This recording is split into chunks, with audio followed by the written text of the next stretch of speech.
The rancher saw the stable hand's daughter cleaning saddles at 3 a.m., then learned why she cried at school on a cold morning in rural Texas. A powerful rancher finds his 7-year-old daughter cleaning saddles at 3 a.m. the next day. He sees the same little girl arrive at school with red eyes from crying. What he discovers next completely transforms his view of responsibility, family, and the silent burdensome children carry. Chapter 1: Dawn in the Stable. The early morning hours in rural Texas were especially cold, that kind of dry cold that cuts through the air and makes each breath a small effort. Crickets took turns chirping in a constant sound, filling the immense silence of the ranch, while the dim light from the barn created patches of glow on the packed earth floor. Ray Thompson, 52, accustomed to waking before sunrise, had risen earlier than usual to check on a horse that had been limping for days. As he crossed the yard, he felt the wind tugging at the brim of his hat and tightened his thick coat against his chest. Trying to ward off a shiver, he couldn't tell if it came from the cold or from worry. It was then that he heard a metallic, soft, repetitive sound, something tapping on wood with an almost timid rhythm. Ray paused for a moment, assessing the situation. It wasn't the sound of a restless horse, nor the wind rustling through loose cans. It was something human. He pushed open the stable door, which creaked loudly in the silent early morning, and there, under the yellowish light of a single hanging lamp, he saw Emily. The 7-year-old girl sat on a low crate, cleaning a saddle with small, tired, but almost perfect movements. Her fingers trembled with each swipe of the cloth, yet she persisted. Ray noticed, with a sudden unease, that her hands were red and cracked from the cold of the early morning. When Emily saw him, she was startled and tried to hide her hands behind her back, as if she had been caught making a mistake. And it was at that moment that Ray knew something didn't make sense, not to a child of that age. The silent conversation. Ray walked toward her with slow, careful steps, as if approaching a frightened animal. He didn't want to alarm her, but he also needed to know what he was seeing. Emily, ... Why are you awake at this hour? He asked, in a low, firm, yet gentle voice. The girl slowly raised her face, revealing dark circles under her eyes that didn't belong to a child. Her eyes seemed to be trying to stay open only by the force of the responsibility she believed she carried. I just needed to finish this, he replied, gripping the cloth tightly but unable to hide the trembling in his hands.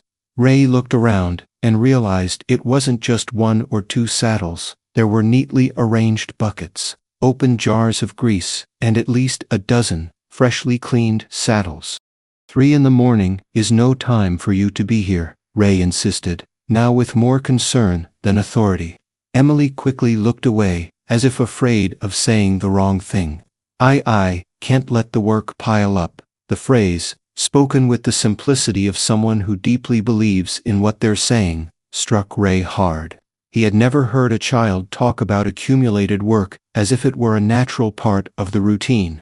There was something there, an untold story, a silent pain that she wasn't ready to reveal yet. The gaze of the powerful Ray stared at the girl for a few seconds, trying to understand how someone so small could carry so much responsibility on her shoulders. He had spent his whole life commanding adult cowboys, tough, hardened men, accustomed to the weight of rural work. But seeing this 7-year-old girl cleaning saddles in the cold of the early morning affected him in a completely different way. You should be sleeping, Emily. Children need rest, he said, in a tone that mixed authority and genuine concern.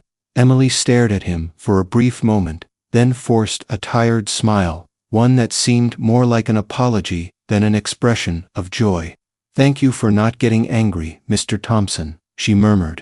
Without waiting for more questions, she placed the cloth inside the bucket, adjusted the thin sweater that barely protected her from the cold, and ran out of the stable. Her small boots clattered on the frozen ground, echoing in the dark yard until they disappeared toward the simple little house where she lived with her father. Ray stood there, watching the tiny shadow disappear into the darkness.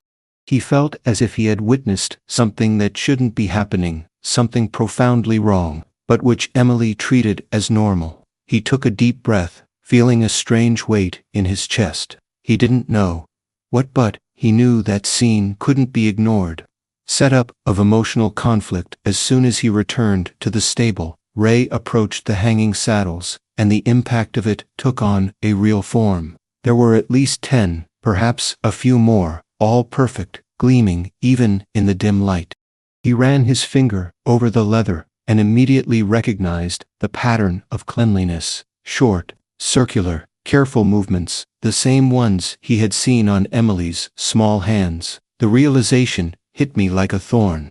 This hadn't been a childish whim or a game. It was work, hard work, repetitive work, work that only someone utterly desperate would attempt to finish before dawn. Ray stepped back a little, placing his hands on his hips as he observed the silent stable. The rows were neatly arranged, the cloths folded. Everything seemed done with care, but also with urgency. He had never paid much attention to the conditions in which Emily's family lived, always too busy with the running of the ranch.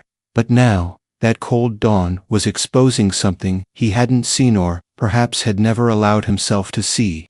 The discomfort turned into real concern. Something was happening in that simple little house, and Ray felt he could no longer ignore it. Chapter 2. Tears at School. Morning at public school. The morning in the small Texas town began with a timid sun illuminating the wide sidewalks and spaced-out houses typical of rural neighborhoods. The yellow school bus made its usual stop in front of the simple public school building, where flags fluttered gently in the wind. When the doors opened, the children disembarked in lively groups, chatting loudly, adjusting colorful backpacks, running to reunite with friends. But Emily got off alone, with small steps, carrying a backpack that seemed too big for her. Her hair was haphazardly tied back, a few strands escaping over her tired face. Her clothes were clean but worn, and her sweater seemed a size too large, probably a donated item. She walked slowly, watching the ground, while the cool morning air cut through her short breaths. Unlike the other children, she didn't run, didn't talk, didn't smile. She just kept going. The teacher, Mrs. Carter, who was waiting for the students at the entrance, noticed the girl's withdrawn manner the moment she walked through the door. Emily's expression carried something heavy, something that didn't match her age, and Mrs. Carter, experienced as she was, recognized that kind of silence. It was the silence of someone trying to hide something. While the other children left the noisy hallway with their backpacks clattering and laughter echoing, Emily walked slowly to her classroom, as if each step were an effort. The teacher watched her until the very last moment, her heart aching, realizing that something was profoundly wrong that morning, even before a single word was spoken. The painful scene: the classroom was bathed in sunlight streaming through the large windows, creating a welcoming atmosphere as the children settled into their reading activity. Lined-up desks, colorful children's books scattered about, small projects hung on the walls. Everything evoked the typical atmosphere of an American rural school. Emily sat at her desk by the window, as she always did. She slowly opened her book, carefully running her fingers over the pages, but without the curious energy that children usually have for reading. As the activity began, the class read aloud, one by one. When it was her turn, Emily took a deep breath, brought the book closer to her face, and tried to begin. But her voice came out trembling, almost inaudible. Suddenly, even before finishing her first sentence, Emily blinked rapidly, 2-3 times. Her hand discreetly rose to her face, wiping her eyes with a short, almost imperceptible gesture, as if trying to erase a trace of emotion before anyone else saw. But a classmate, sitting 2 desks behind, noticed and commented too loudly, "She's crying again." The remark echoed in the room, and some glances turned towards the girl. Mrs. Carter, noticing immediately, approached carefully, crouching beside the table. "Emily, dear, "Is everything all right?" she asked in a soft voice. The girl shook her head, refusing to look at the teacher. I'm fine. I'm just tired." But the tremor in her voice betrayed another story. Emily was afraid of saying too much, afraid of causing trouble, afraid that any adult would discover something that could harm her father. It was at that moment that the classroom door slowly opened, and Ray appeared, accompanied by a school employee, bringing a horse for the Animal Care Project presentation. He entered, smiling, but his expression changed abruptly when he noticed the scene. Emily huddled together, quickly wiping away tears, as if begging not to be seen. His heart tightened. The image from the early morning returned with force, like a warning he could no longer ignore. The invisible weight. Ray stood for a few seconds in the doorway, watching the girl try to compose herself. The memory of the stable at 3 a.m. seemed to come alive again before his eyes. The tired girl cleaning saddles in the dark, her cracked hands, the smile that tried to hide her exhaustion. Now, the discreet tears as she read. It was impossible for him not to connect the dots. While the presentation took place at the back of the room, and the students cheered at the horse's presence, Ray kept his gaze fixed on Emily, who remained huddled in her desk. This wasn't a tantrum. It wasn't exaggerated sensitivity. It was accumulated fatigue. It was fear. It was the kind of silent sadness that children shouldn't carry.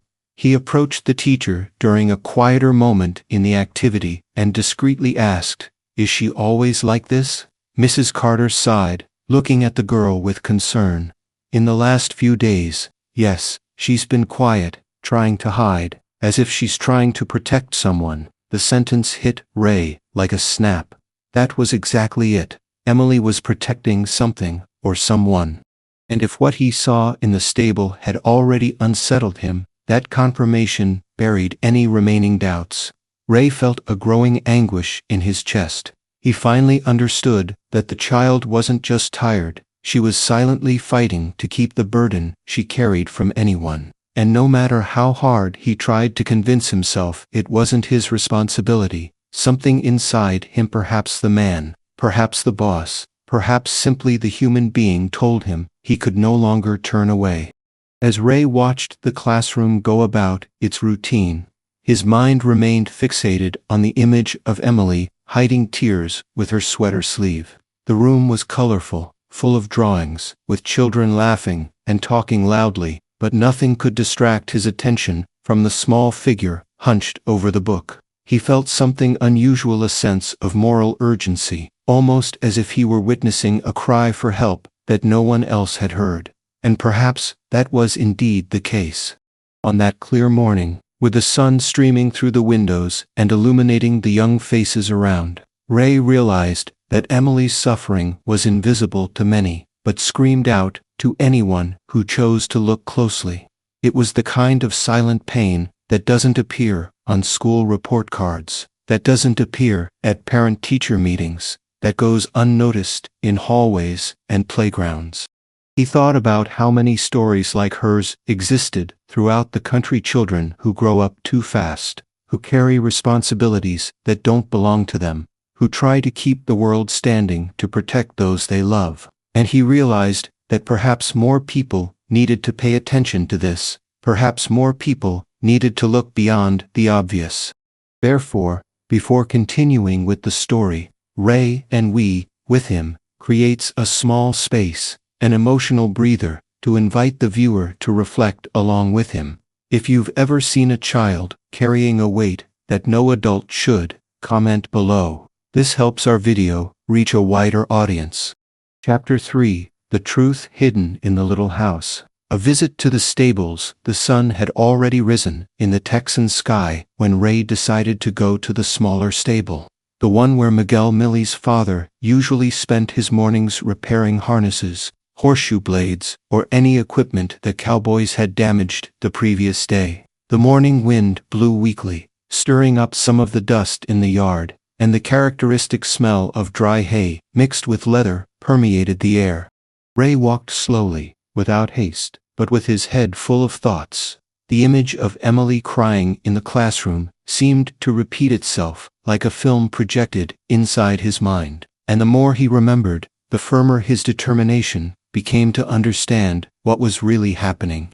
As he approached the stable, he heard a metallic, irregular sound, as if someone were forcing a tool with more force than necessary. Upon entering, he saw Miguel bent over a set of broken harnesses, trying to fasten a new buckle with stiff, imprecise movements. The man, around 40 years old, with sunburnt skin and strong arms, seemed to be fighting his own breath as he tried to focus on the work. It was clear he was tired, not the normal tiredness of a farm worker, but the kind of weariness that comes from sleepless nights and persistent aches and pains. Ray paused for a few seconds without announcing his presence, observing Miguel intently. The way he moved was striking. His posture was crooked, as if one side of his back were stiffer than the other. Each time he leaned forward, a fleeting expression of pain crossed his face, though he tried to hide it. Ray's jaw tightened. This wasn't just exhaustion, it looked like a serious injury, something that was probably getting worse over time. With each movement, Miguel breathed deeply, as if he were enduring something that needed to be treated by a doctor, not ignored in silence. The man finally realized Ray was there, and tried to straighten up too quickly, letting out a small groan he couldn't suppress. "Mr. Thompson," he greeted with effort, wiping his hands on a cloth. "Sorry, I didn't hear you come in." Ray nodded, trying not to pressure him immediately. "Okay, Miguel. Are you fixing Johnny's harness?" Miguel nodded, pulling the buckle again, but the movement made his jaw clench in a reflex of pain. Even so, he tried to maintain a steady expression, as if nothing was happening. Ray observed every detail, his shallow breathing, the sweat forming small beads on his forehead despite the mild weather, his tense shoulders. The silence between the two was broken only by the sound of metal scraping against the leather strap. Ray began to piece things together. The early morning hours, Emily tired, the saddles clean, the tears at school, now a visibly injured father, and all of this pointed to a bigger problem, one that no one had told him about, but which was there, gradually revealing itself like an incomplete picture taking shape. Ray took a deep breath, sensing that this was only the beginning of what he had discovered. The secret that came about by accident. Ray took a few steps around the stable, observing the surroundings, like someone searching for clues, without being sure what he was looking for. The floor was tidy, but there were details that caught his attention: tools left in strange positions, hastily folded cloths, and what appeared to be a supply box placed under a saddle so as not to be easily seen. Ray's gaze landed on that saddle by chance, but something inside him, perhaps instinct, perhaps concern, made him approach. When he lifted the leather slightly, he saw something that made him stop: an empty medicine box containing strong pills, painkillers normally used only for serious medical conditions. The packages were folded and pushed into a corner, as if someone had tried to hide them quickly. Before Ray could make any comment, he heard light footsteps behind him. Emily had entered the stable without him noticing, probably looking for her father. Her face was still marked by fatigue, but she was carrying a small snack in her hand, wrapped in aluminum foil. When she saw Ray holding the saddle, her expression changed instantly, not to surprise, but to fear. She ran toward him with short steps, trying to grab the saddle before he could see any more. "Mr. Thompson, don't touch that, please." Ray crouched down, meeting her eyes. He spoke firmly, but gently. "Emily, ... What is this?" The girl looked at the door, as if checking if her father was listening.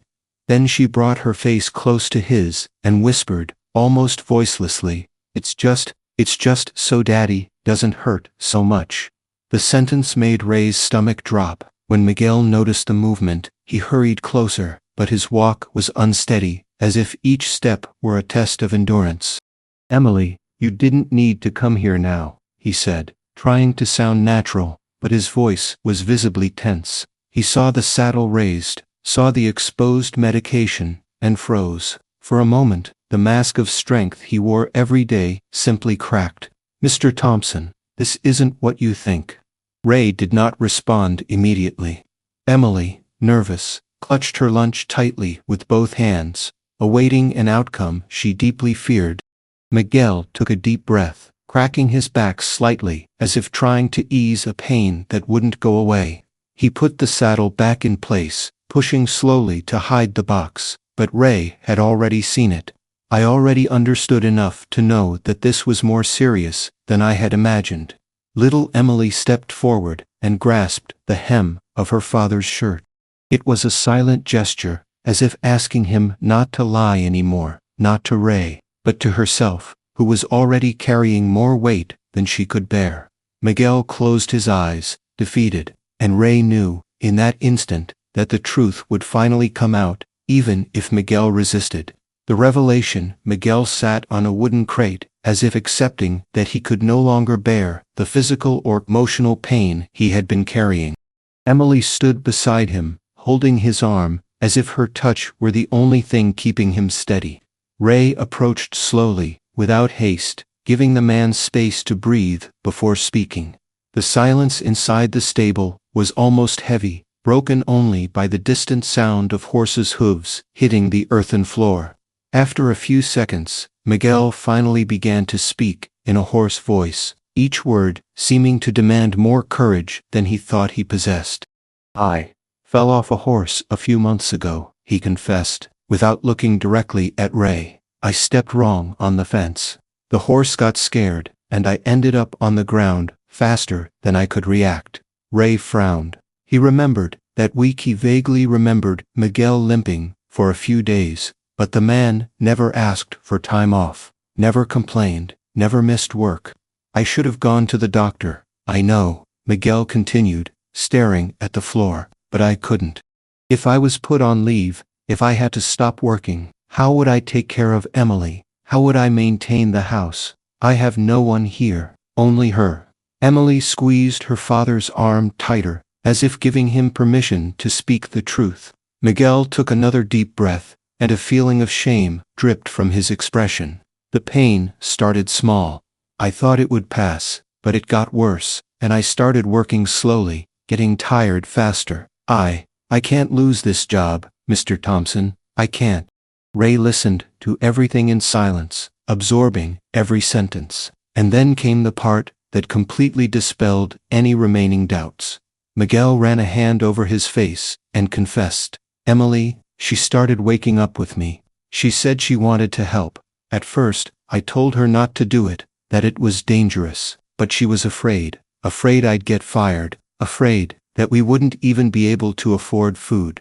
He looked at his daughter, and his eyes welled up with tears. "She gets up in the middle of the night and cleans the saddles before everyone else wakes up. She does it because she thinks she's going to save me." Ray felt an enormous weight fall onto his shoulders.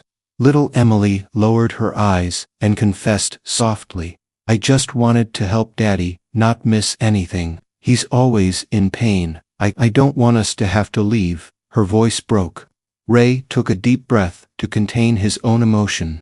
Miguel finished, almost breathless. "She cries at school because she's tired, because she can't sleep, because she's scared, but she tries to hide it, because she thinks it's her fault." The final revelation fell like a silent blow to Ray's heart. The truth was there, whole, raw, impossible to ignore. Moral confrontation with a phrase in quotation marks. Ray took 2 steps back, as if he needed distance to process everything he had just heard. The stable seemed larger, quieter, as if every corner echoed the weight of that discovery. Emily remained beside her father, clutching his shirt, trying to be strong, but her eyes glistened with unshed tears. Miguel, for his part, kept his head down, like someone who had finally admitted a mistake he didn't want to reveal to anyone. Ray ran a hand over his face, taking a deep breath, and then slowly walked over to the two of them. He knelt down, bringing himself to Emily's level, but also looking at Miguel because what he was about to say was for both of them. Ray's voice came out lower, more full of feeling than he had expected. "Miguel, Emily, double quotes. He paused, choosing his words carefully, because he knew that anything said at that moment would be etched in that girl's memory forever. I need you to understand something very important. He placed a hand gently on Emily's shoulder, and then uttered the phrase with moral force, but without aggression. No child should have to carry a burden that belongs to an adult. The silence that followed that sentence was profound. Miguel closed his eyes, as if those words struck him directly in the heart. He knew this, he always knew, but hearing someone voice it with compassion, not judgment, completely disarmed him.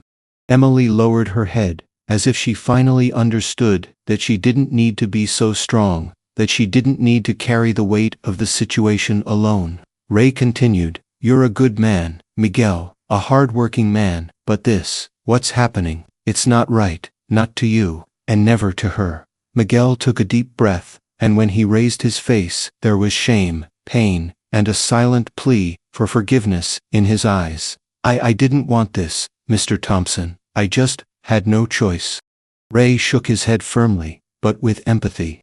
"You always have a choice when it comes to your daughter. And now, you're not alone anymore. Do you understand?" Miguel tried to answer, but his voice failed him.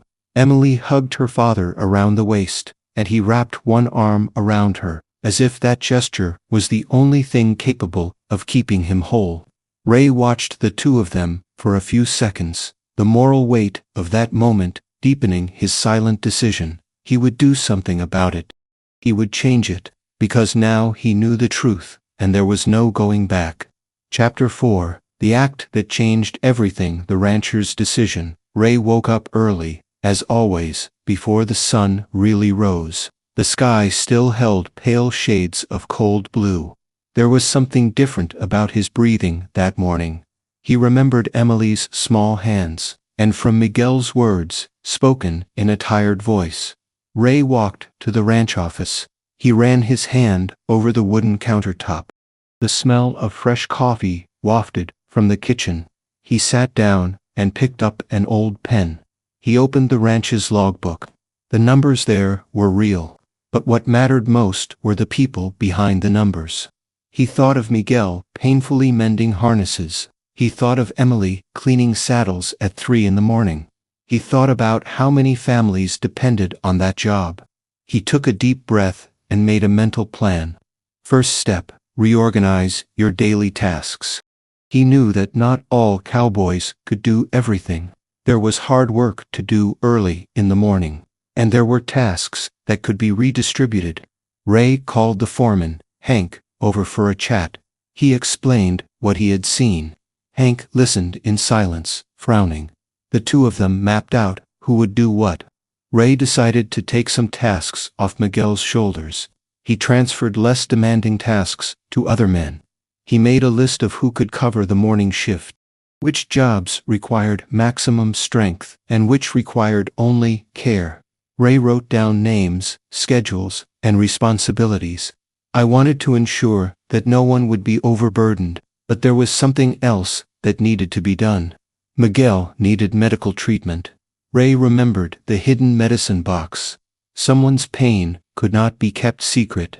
He decided to create a small emergency relief fund. He took out the account book and set aside an amount of money. It wouldn't be huge, but it would be a start. He spoke with the ranch manager. He explained that the fund would cover workers' health emergencies, and that no one would lose their job due to the need for treatment. The administrator understood and agreed immediately.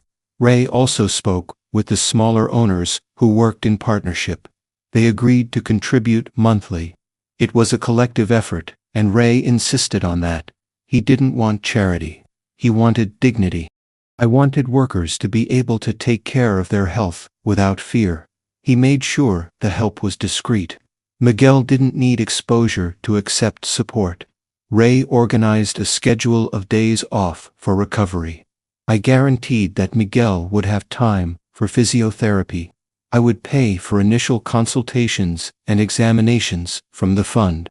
In addition, Ray covered the immediate need for medication.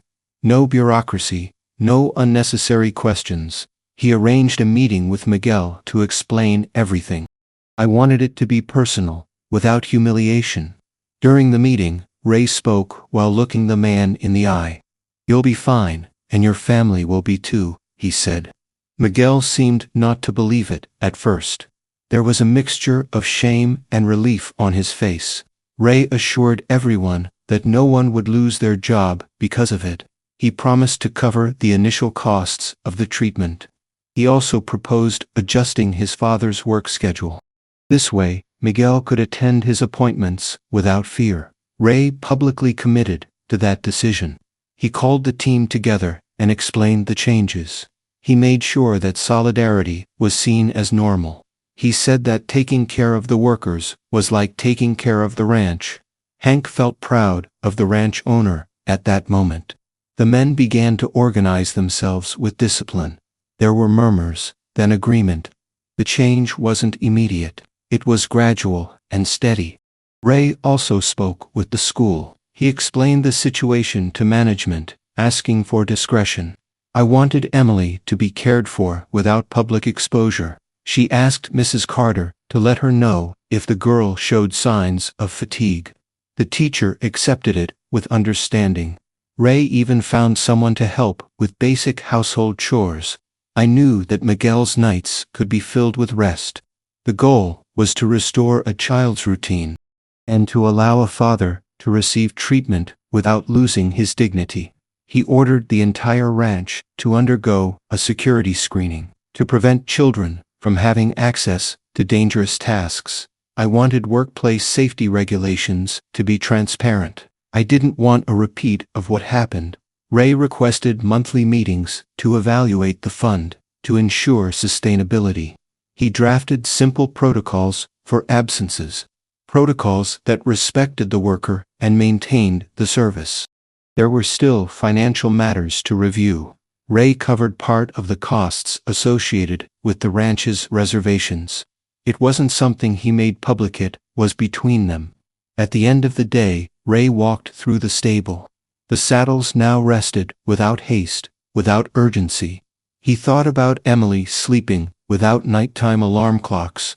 He thought about Miguel going to a real doctor. He felt he had made the right decision. He felt that this action would change more than one life. It would change the culture of the place, little by little. And when he withdrew, there was a small relief in his chest. A relief that came from a responsibility fulfilled. He knew the road would be long. There were things to take care of, conversations to have. But the first step has been taken. And Ray, for the first time, watched the sunrise with a sense of accomplishment. The child who brought two worlds together, the morning after the reorganization. The daylight streamed more brightly through the windows. Emily fell asleep for the first time without waking up. She dreamed of calm horses and a warm sun. When he woke up, he opened his eyes and thought it was a weekend morning. It took her a second to remember it was a school day. He felt his body was light. Something about her seemed different, less tension, less hurry. She had coffee with her father, who looked at her with a mixture of guilt and gratitude. Miguel smiled in a restrained, more relaxed way. He hugged her before she left for the bus. Emily entered the school with a calm step. Colleagues noticed the change. Mrs. Carter smiled when she saw her. "You look rested today," the teacher said. Emily responded with a shy smile. The bell rang, and the children went to the classroom. During the morning, the activities went better. Emily participated more, raised her hand, and answered with certainty. During recess, she played around, dancing with a friend for a few minutes. Ray, who had a commitment at school for a presentation on animal safety, watched everything from afar. He watched the girl smile slightly, still discreet, but happy. The ranch and the school seemed like two separate worlds. One was a time of physical labor, of leather and dust. The other was made of books, chalk, and children's laughter. But that morning, Emily brought the two worlds together. She bore the marks of both, the responsibilities of the home and the carefree spirit of childhood. Ray felt something strange, yet good, in his chest when he saw her like that. It was as if the decision he had made had become something tangible. The men from the ranch started showing up in town more often. Some went to the parents' meeting, others to buy groceries. This sparked small conversations over city breakfasts. People started noticing that the ranch looked different. It wasn't propaganda, it was practical, visible change. Late in the morning, Mrs. Carter called Ray discreetly. "Thank you for taking care of that. She's feeling better today." Ray shook the teacher's hand, satisfied. She recounted small things, how Emily smiled at a classmate, how she participated without fear, small signs of recovery that seemed like miracles, but were a result of care. At lunch, Emily picked up her favorite drawing and showed it to her friend. She was drawing well-defined horses now, but with cheerful colors. The lines on her hands had disappeared from her sight, or perhaps they were just less visible in the midday sun. Ray noticed a picture on the school wall with old photos. He saw children from previous generations running in the same courtyard. He thought that some things don't change, but others can be adjusted. And what he had done was adjust a crucial piece. At the end of class, Emily left a discreet note on the teacher's desk. It was a thank you, spelled with crooked letters. Mrs. Carter held the note carefully. She understood what he was saying without needing long words. Ray left school with lighter steps. He knew he wasn't a hero, just someone who did what he could. But for that girl, it was different. For Miguel, that afternoon, Miguel had his first physiotherapy session scheduled. He returned home with firmer steps. Emily rushed to help him take off his jacket. She no longer did exhausting chores at night. Her nights now had time for books and for drawing by the light of a lamp. The ranch organized small work shifts among the men. They took on some additional tasks so that Miguel could recover, and there was a collective sense of relief at this fair division. The children in the village noticed the gesture of solidarity. The community began to see the ranch as more than just a place of work. It was a space where people looked after each other. Some neighbors began discreetly donating groceries to the family. Others offered rides to the physiotherapy clinic. Small actions multiplied the impact of the fund created by Ray.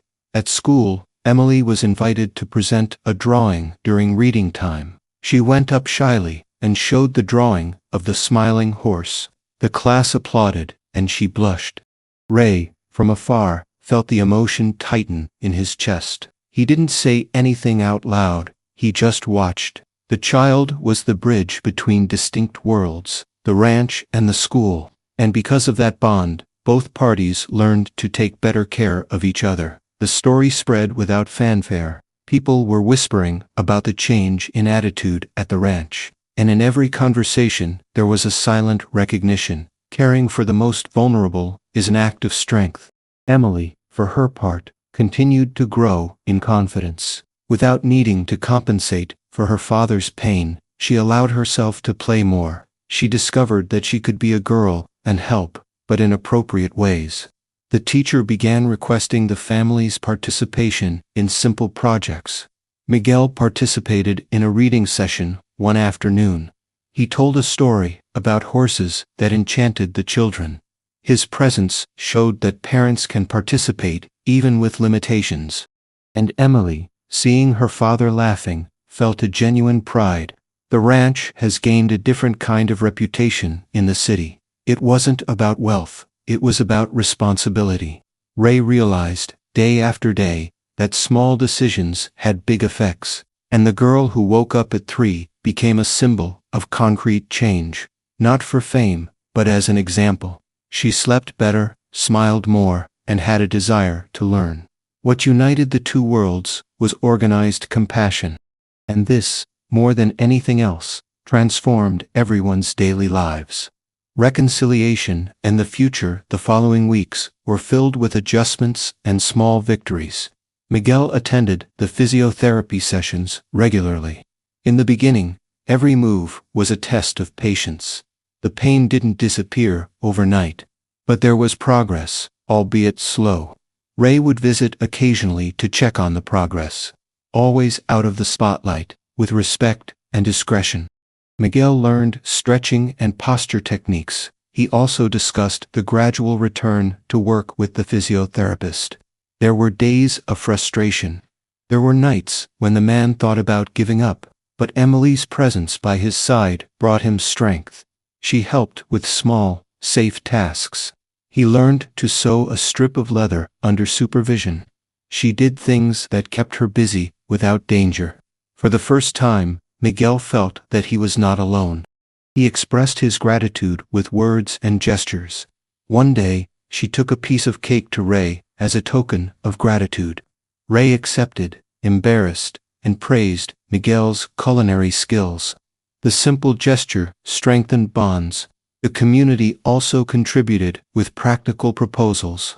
Someone offered a small, interest-free loan for home repairs. Another neighbor helped repair the roof before winter. These actions were carried out discreetly to preserve dignity. Miguel felt increasingly ready to work again, but under new conditions, with safety measures and adequate breaks. Ray ensured that the return would be gradual. The cowboys hauled heavier loads in the early days, and Miguel returned at a pace that respected his body. The relationship between Ray and Miguel changed profoundly.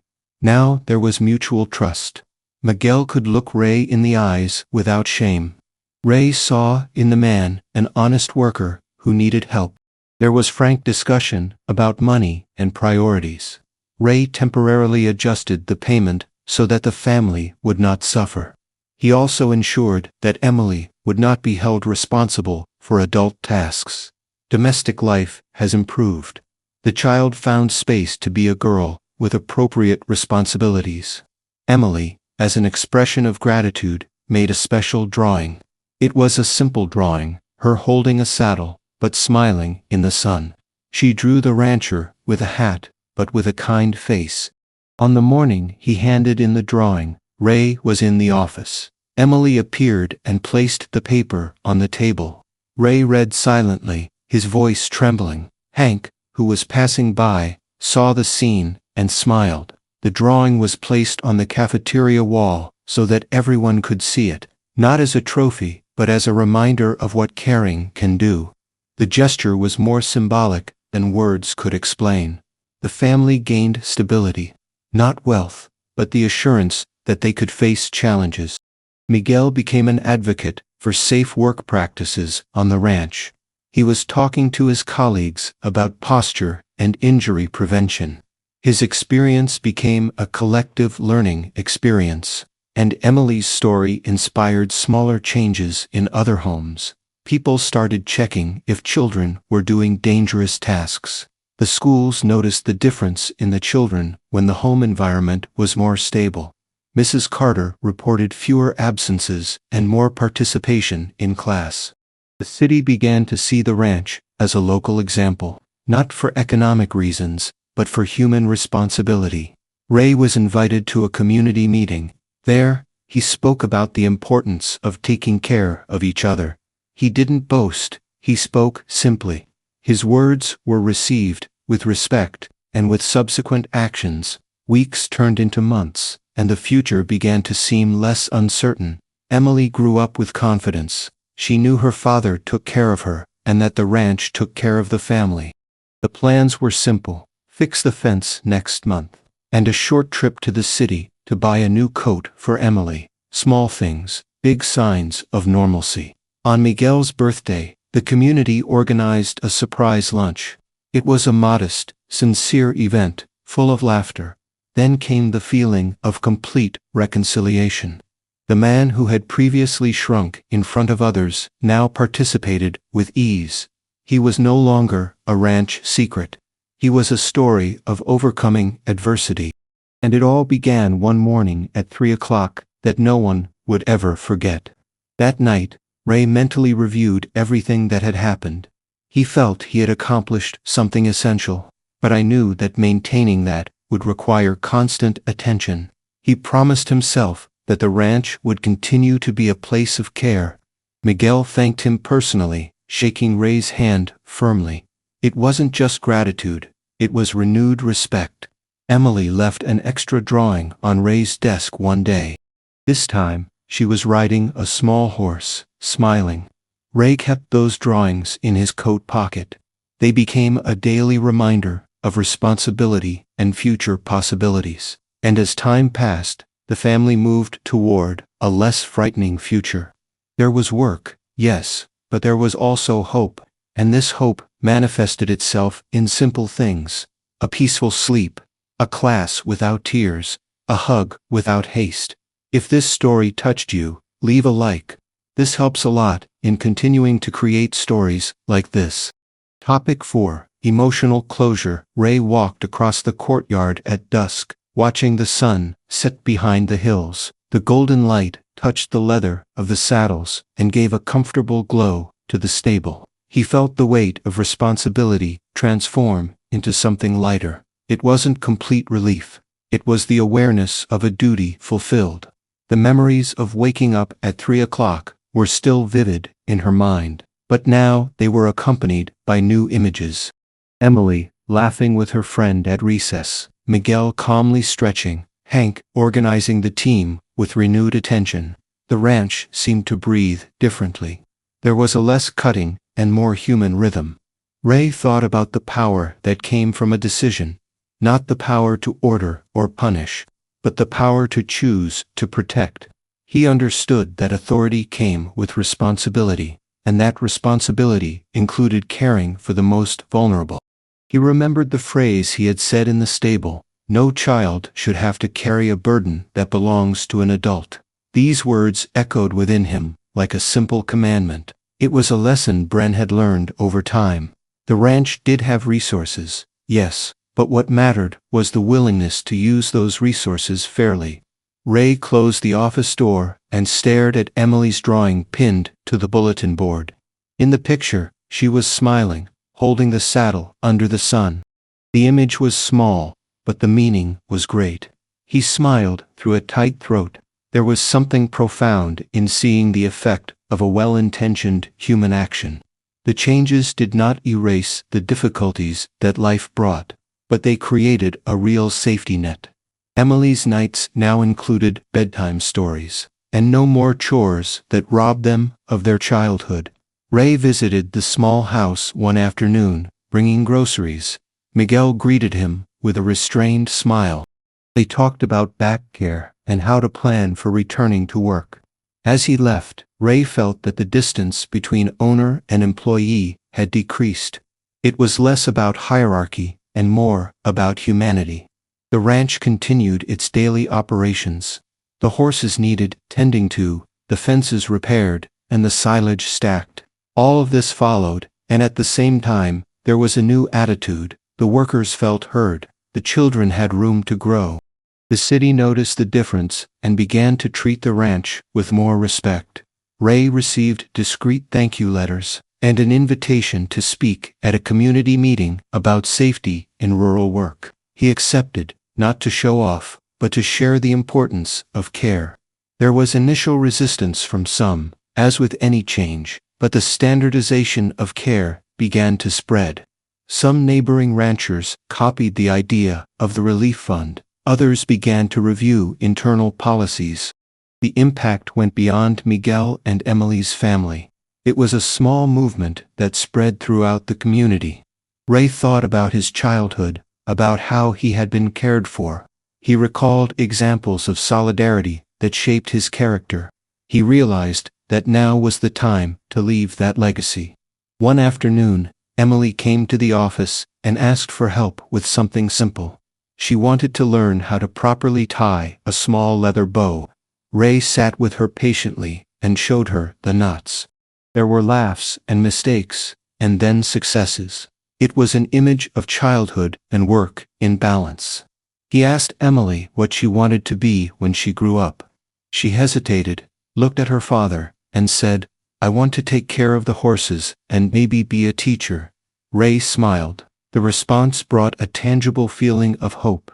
It was proof that childhood could be recovered. That year, the school organized a presentation on home safety. Emily went on stage with Miguel and recounted their experience in a simple way. There was applause and some tears in the audience. Their speeches helped many families understand the risks and responsibilities involved. The ranch began to have an annual day for prevention and care. It was simple: equipment check, lectures, potluck snacks. Everything was done with the same discretion and respect that the initial initiative had. Ray watched the event from afar, proud, but without taking center stage. He knew that lasting change stems from collective commitment, and the commitment would remain there, planted like a seed that was now showing signs of life. When night fell once more over the ranch, Ray sat on the porch. The air was lighter than before.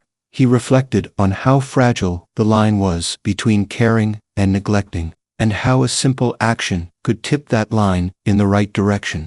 The dawn of 3 o'clock would never leave his memory, but it was no longer just a moment of pain. Now it was just a memory of a beginning, from a story that began with tears and ended with steps toward healing. Ray closed his eyes and gave thanks silently. He was grateful to have seen it. He was grateful for having acted, and he expressed gratitude for finding an answer within the community.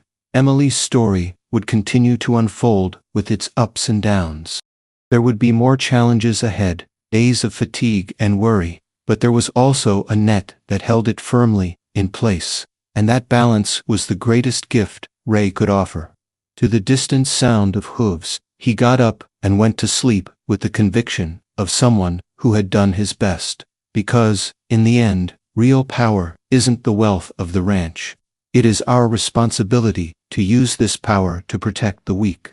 And this responsibility, Ray learned, is what gives meaning to everything.